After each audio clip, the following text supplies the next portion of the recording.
welcome back, MA final year students. This is a very, very, very special poem to me. It's I heard a fly buzz when I died. Now, this is a beautiful title to begin with. She says कि जब वो मर रही हैं तो उन्होंने एक fly को buzzing, buzzing, buzzing करते हुए देखा. Now, imagine. Now, a naive question would be where madam ने ये पोएम मरते समय लिखी है, मरने के बाद लिखी है, कब लिखी है ना? That could be a very, very naive question, or very non-literary question, but we know that she's conceived of a moment when she's dying, when a fly buzzes, and then what happens? Okay, so this is one of my favorites actually. It takes an Emily Dickinson to write a title like this and to write a poem like this. Nobody else can ever do it. I just love Emily Dickinson. So okay, we begin. I heard a fly buzz when I died. The stillness in the room was like the stillness in the air between the heaves of storm. And you know that those intervals, time periods between uh, two storms raging is absolute silence, is absolute mystery, is absolute obliviousness of what is going to unfold now. So exactly that she says ki when I died there was a fly buzzing, and there was absolute silence and peace in the room, people waiting for her last breath to come. I've told you often that in Christians, when somebody is about to die, people gather around that person, and then they come with their rosaries, and they mentally recite Bible in their minds for the peaceful departure. Okay, these two amazing states of living and non-living, of mortality and immortality, and the passage through them. Is it very jerky? Is it very speedy? Or is it going to be just like really, really casual, mundane, and not very eventful? We do not know. None of us know. So she says, was the stillness in the air between the heaves of storm, and the stillness in the room where she was dying, where the people were waiting for her death, was actually very catching, very mysterious, very, very, sort of not knowing what's going to happen next. It is full of uncertainty. There is absolutely, and then after that peace, then this amazing storm rages. So she's preparing us for that moment when suddenly death will come and capture her in front of everybody, and then it will snatch her away like a storm. But that is not going to happen. Okay, she's just laying this mysterious foundation to the poem, which is going to be very simple. Okay, so she says the eyes around had wrung them dry. Okay, so people have been weeping, weeping, weeping, and it's like they are now past weeping. They are now reconciled to the fact that they are going to be with the poet from tomorrow. She's going to die today. Okay, so they are now dry. They are now like say they have been they have wept a lot, and so maybe there is this purgation, there is this catharsis, there is this over spending of the emotion of grief. Okay, so now their eyes are dry, and breaths were gathering firm, and breaths were gathering firm means they are just waiting for that moment when maybe the priest or the doctor declares, oh, she's dead. Okay, so they're waiting for that moment where the breaths are gathering firm means they're just holding on to themselves, they're just holding their courage to listen to that final announcement of death.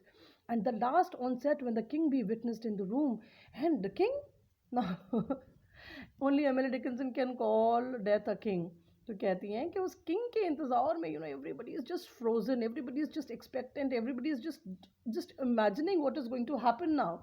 Okay, in the room, I willed my keepsake signed away what portion of me be assignable. So she's a beautiful, these are the most beautiful lines. I can write essays on it, okay? She says, I willed my keepsakes. She had told people what will happen to whatever possession she had, the little possessions she had, okay? You all know that she was not a family person. I have told you she was a recluse who did not come out of a room for 20 years, something I would love to do if I was surrounded by my books. I would not love to come out of the room for 20 years. Okay, so I willed my keepsake. So she's saying, well, I had written down, or I had told people what will happen to all the possessions that I have, signed away what portion of me be assignable, and whatever portion of me be assignable. You, what portions of your are assignable? Assignable means to be given to people. When you die, you leave your heart to somebody, you leave your memories of your physical self to somebody. So you, in a way, हम अपना body किसी को नहीं दे के जाते, it gets, we terminate there, our physical being. But the life we have lived, कितने भी साल हम जिए हैं, 50 years, 70 years, 80 years, we leave parts of our body to parts of, to different people. Our heart is with our children, maybe with our spouse, maybe with our, with our very close people.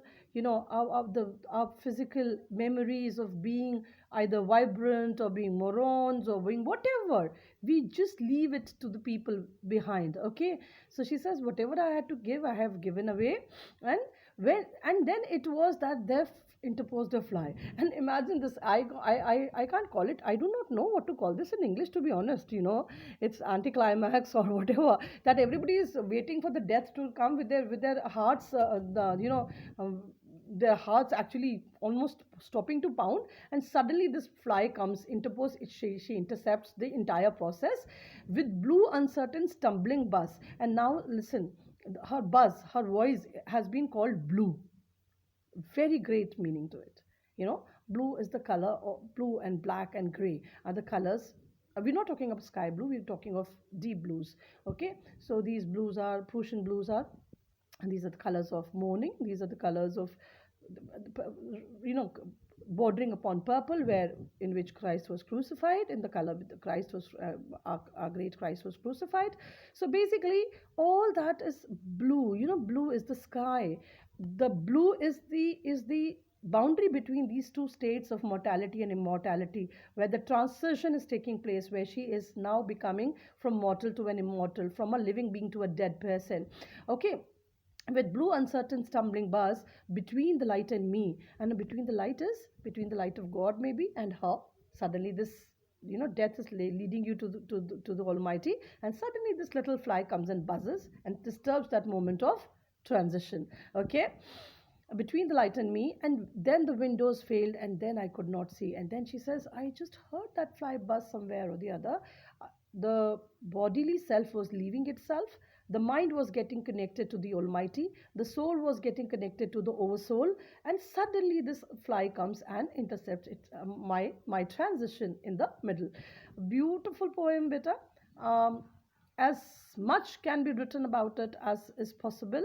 And okay, for me, if I were to sum it up in a line, I would just say that, okay, this is the transition which is taking place for a dead person, for a living person into the world of death.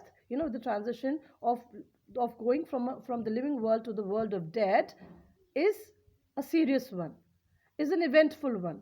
But she has tried to make it as less eventful, as mundane as a fly buzzing in our daily lives routine. Thank you.